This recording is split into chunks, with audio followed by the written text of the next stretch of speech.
The lesson of this story is clear and powerful.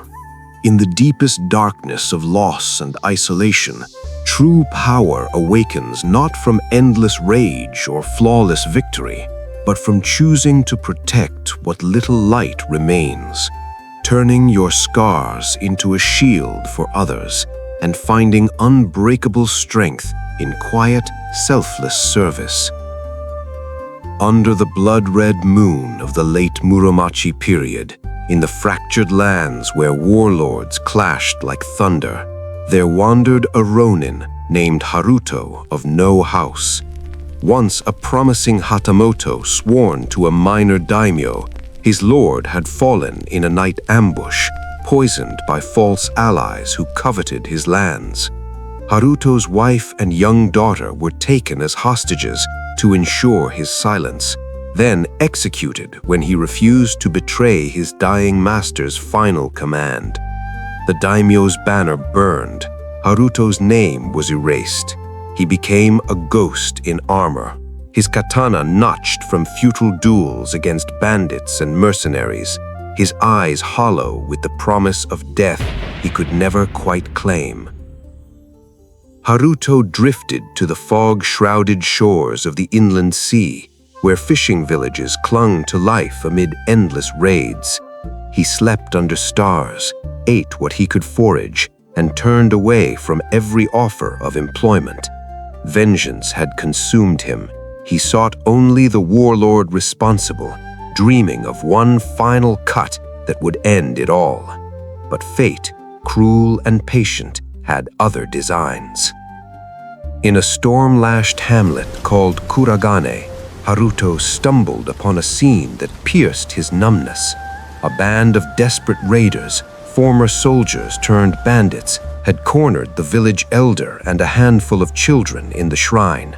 The elder, an old woman with hands scarred from decades of net mending, stood defiant with nothing but a bamboo staff. The children huddled behind her, trembling. Haruto watched from the tree line. Part of him wanted to walk away. This was not his fight. His honor was already dust. Why bleed for strangers? Yet something stirred. The elder's unyielding gaze reminded him of his daughter's last look before the end. He stepped forward. The raiders laughed at the lone ragged Ronin. One more corpse for the tide, their leader snarled, drawing a curved blade. Haruto drew his katana slowly. No battle cry, no flourish. He moved like mist, precise, inevitable. The first raider lunged. Haruto sidestepped, his blade whispering across armor. The second charged. Haruto parried once, then struck low. Within moments, 3 lay still, the rest fleeing into the rain. He had not killed needlessly, only enough to break their will. The villagers stared in awe and fear. The elder approached, bowing deeply. "You saved us, warrior. We have little, but our gratitude is endless. Stay, eat, rest." Haruto shook his head. "I am no savior. I am a shadow passing through." But the children, wide-eyed, clutching torn kimono, approached him. One small boy, no older than his lost daughter would have been, tugged his sleeve. "Oni-san, will you teach us so we can protect Mama too?" Haruto froze. The word protect echoed in his chest like a struck bell. He looked at the elder, then at the shrine's small Jizo statues, guardians of children lost too soon. Something cracked inside him, not with pain, but with possibility. He stayed. Days became weeks. Haruto trained the village youth, not in the art of slaughter, but in discipline, balance, and the will to stand when fear screams to run. He taught them to breathe through strikes, to read an opponent's intent in the shift of shoulders, to endure hardship without breaking. He repaired the shrine, mended fishing nets, shared stories of Bushido's true meaning, loyalty not to lords, but to the fragile spark of life in others. Word spread, more orphans arrived, wars cast-offs, hungry and hollow, Haruto accepted them all, turning the hamlet into a quiet sanctuary. He never spoke of his past, but the children sensed it in his silences, in the way he polished his blade at dawn, as if remembering a promise.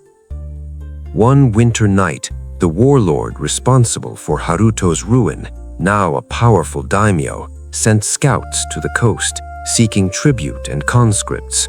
They found Kuragane instead, a village defended not by armies, but by a Ronin and a band of resolute youths. The scouts demanded submission. Haruto stood at the gate, armor patched but gleaming, katana sheathed. "I have no lord, but I have those I protect. Leave, or face what remains of my honor." The scouts charged. Haruto met them, not with fury, but with the calm precision he had drilled into his students. He disarmed, wounded, turned aside, never killing unless forced.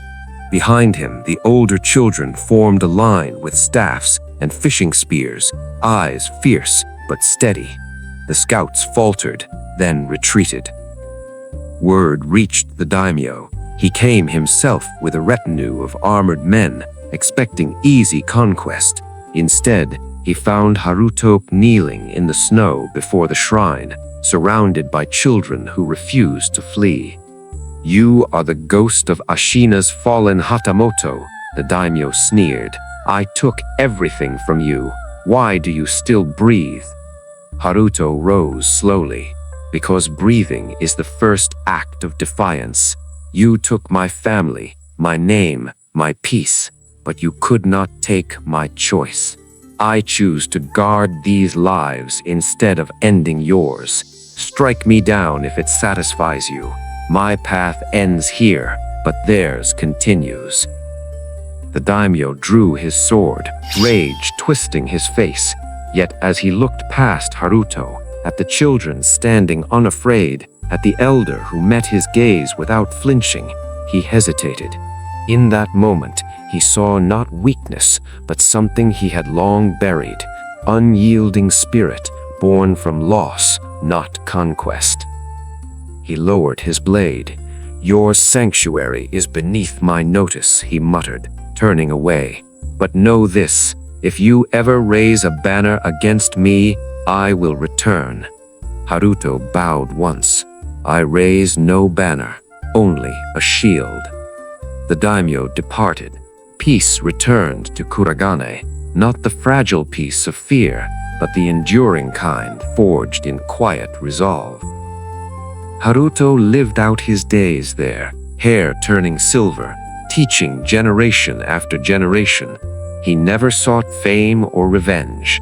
When he finally passed, peacefully under cherry blossoms, he was buried beside the Jizo statues, his katana placed across the grave as a guardian, not a weapon.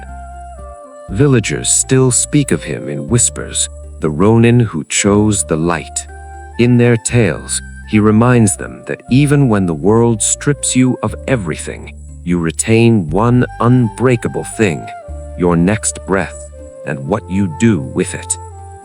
So, when shadows fall and hope seems lost, remember Haruto. Stand, protect, endure. For in choosing to shield the weak, the broken warrior becomes the strongest of all.